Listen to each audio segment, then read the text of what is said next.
Tiki Talk Show with Dean and Niri Martini. I'm Dean Martini. And I'm Niri Martini, and we're coming to you from the Manukai Tiki Room. And in this episode, we've traveled to Ohio to continue our Tiki Artist Series by talking with Savage Matt during My Time Mayhem. We had a great chat getting to know Savage Matt, Mhm. also known as Matt Strickland, and who will also be featured in Tiki Tom Tom's upcoming book about the artist behind Tiki. Savage Matt's artwork is simply amazing. He creates wonderful Witco style like carvings, tiki lamps, and jewelry.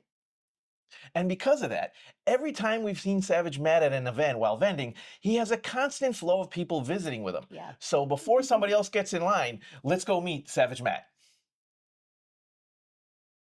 Episode, we are here with Savage Matt from Michigan, who has this great Witco style and lamps artwork that you got going on as part of our Tiki Artist Series. So thank you for being here on the Thank Tiki you. Talk Show. Yeah, thanks for having me. Yeah, definitely. Appreciate it, yeah. Yeah, right on, man. So, tell us a little bit, how did you get into this? I mean, it's been I think you told me like a couple of decades. Well, I was a Tiki collector probably since late 90s, early 2000s, and I did make a little bit of stuff in the early 2000s, but I really got into it right around COVID, and so kind of went from there. So COVID seems to be like the key in all this, Yeah. because there was a lot of like spare time, I guess, and I think it's not good to say COVID was good, but I think for Tiki maybe it helped it along. I don't know. I think a lot of people found the extra time or motivation to kind of get, really get into it and make some more quality items, lamps, carvings. So your background, how was it in the art world? How was that? Well, I've been a musician since probably when I was in high school, and I didn't do a lot of artwork until probably maybe in my 30s. So I started making leather belts. I did these leather studded belts for probably 10 years. Had a small company called Warpath Leather Goods. All right. And during COVID, suddenly there was like 25 guys making leather belts, the same kind of belts. So I said, okay, this is not going to work anymore. That kind of rockabilly scene is kind of like getting smaller and smaller and smaller as it goes on. And I said, all right, I need to figure something else out. And I've always had a love for Tiki. So I decided, okay, this is the next thing for me. So speaking of Tiki, so how did you get into it? It's always been around. I mean, Detroit has always had like Tiki, you know what I mean? Even if you're in the punk rock scene or rock and roll scene or rockabilly scene, we've always had this kind of like Tiki undercurrent of things going on. Even in the late 80s, we had Tiki mugs. We would go to the thrift store and buy them. Right. There was no Tiki bars or Tiki scene, and nobody knew anything about this, but you'd go there, we drank beer out of them, and we just had them. And it was just a fun thing to do. Yeah, exactly. Out of these cool mugs, right? Exactly. Yeah. Right on. So we noticed that there was always like these older places that had the carvings. There was Chin's Chop Suey, Chin Tiki in Detroit. Maybe by then Mauna Loa was long gone, but that stuff was still around. So you'd see it here and there. Artifacts. I've been a long time thrifter, a long time like hunter of old items, buying and selling vintage clothing, that type of thing. So, and then now you've expanded onto, yeah, you've got lamps, you've got carvings, and these are fantastic. I mean, they're very Witco style. Yeah. Tell us a little bit about that. Well, I really wanted to make vintage style stuff without exactly copying the other older designs. So I've kind of like worked at figuring out the techniques and then making these my own designs of the same similar techniques. So, and what about these lamps? They're fabulous. Well, I mean, they could be vintage, but they're not, obviously, because I'm making them. But yeah, I'm trying to make them also look sort of vintage style. I've always been like interested in the older stuff, 50s, 60s. So I want to have things that look like it could be from back then, but it's modern. So we were talking about earlier, off camera, of course, about your lamps, and you're saying like, well, it could take 20 to 25 hours, but actually the work that's done in them is about 5 hours or so. maybe 5 hours, 6 hours, 8 hours, just right for one lamp. Yeah, for one lamp. Yeah, it doesn't take 10 minutes. There's a lot of effort put into it, time, right. And I had to do a lot of research. There's not a lot. There is some information out there, but really the good information to figure it out, you kind of have to do it on your own for the most part. So basically you're self-taught in that then? Pretty much, yeah. On the lamp. I've had some hints here and there from some other lamp builders, but pretty much I figured out most of it on my own. And how about the carvings? Because these are fabulous. Same thing with the carvings. I just figured out how to mostly do that by myself. The tools and everything. Obviously I looked at like Leroy Schmaltz was doing and all the other Right. like Chrisman, Bumate, those guys, what they were doing for Oceanic Arts, and I'm like, all right, I want to kind of do similar styles. Also, like I like the Witco style, like the burn and scrape, relief, the kind of grain, the patterns that they have in the wood. So figured out what kind of wood I want to use, primarily cedar. So I use the red cedar and Michigan white cedar, which is available. It's not close to the city where I live, but gives an excuse to go up north, fill a trailer full of wood, and bring it back down. So Mrs. Savage was telling us about this. The white, taking the trek up north, and and said she truly enjoys. Yeah, she loves it. Yeah, we love up north. Yeah, it's great. The people at the cedar mill, I show them what I do, and they're like, "What is this stuff?" So they're pretty cool. The one guy wants something, so I'm gonna make him a sign. It's called Prell Cedar Mill. I'm gonna make him a sign that says Prell's and make him a little tiki guy on it. So. And I think because of the event, or right now we're at My Time Mayhem, so you just had like a tiki bar that's being set up in Michigan, I think, right?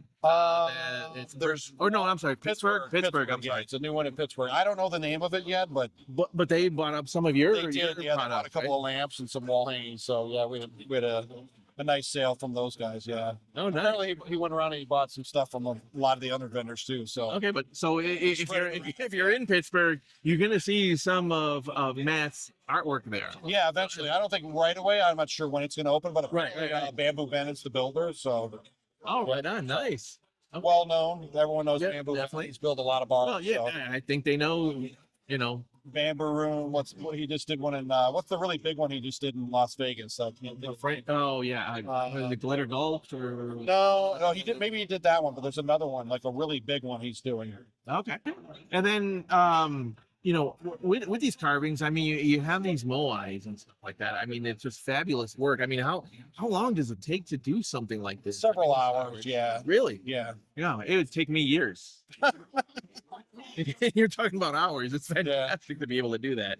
Well, I mean, you eventually gonna get better at it and But a little bit faster. down to hours. I mean, Yeah. that's just incredible. Because it's very meticulous and to be able to do that, because it's not just, it's one thing is the carving, but then I mean there's layers here that you're talking about staining the background. I mean there's a lot that goes into something like that. Yeah, I mean, I'm just trying to do what I like. You know what I mean? So, like I said, I like vintage style, and I try to make them all slightly different than the other one. So, like, no two things are maybe similar, but not exactly the same. So you really I don't get have like this. like a pattern I'm laying out on I just draw it out of wood and cut So it you're out. getting really a truly unique piece. Yeah. Each one, Yeah. even though it might look similar, it's Yeah. definitely a unique piece. Yeah.